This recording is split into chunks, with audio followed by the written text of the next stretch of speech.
So your open-ended questions, it actually engages the patient in a conversation, whereas a closed question it gives you a yes or a no, and then it just becomes like an interrogation, or you'll ask one question and nothing happens. I was with a team of VTs yesterday, and we're doing a lot of work on this, just practicing in a group asking questions, because a patient might actually fill out your SMILE questionnaire, which says, I wish my teeth were whiter or straighter, and typically the dentist tends to go into what the solution is, but you've actually closed that too early. So again, when you're in the surgery and you're talking to patients, refrain from actually talking at them. Ask them open-ended questions. What is it that they want? Why do they want it? How long have they been aware of it? How is it affecting or impacting on life? Before you actually start to give the solutions. Yeah?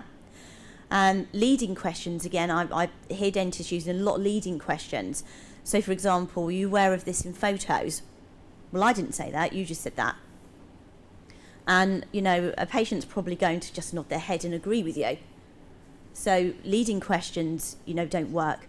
When the American consultants came over a good few years ago now, they loved the multiple questions.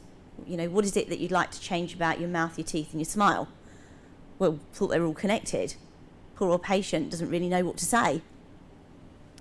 Again, limited choice, shouldn't be giving limited choice questions now because of the CQC regulations. You should be giving patients all the options, including not doing anything at all. Probing questions are great. So, for example, if somebody's actually said to you that they wanted their teeth straight, a probing question would be, tell me more. Anything else? And what you're doing is you're just encouraging the patient to engage with you and give you more information. Because by actually giving that information, the patients are actually taking ownership that they actually want it. And people will buy what they want far before what they need. It's a bit like if I want a shopping trip, it's always his idea. Now, the fact that I wait till Formula One on, that's neither here nor there. But the fact is, it's always his idea that I should go shopping. And it's the same with patients. They don't buy what they need, they buy what they want. So by actually asking some questions, you get them to actually buy into it.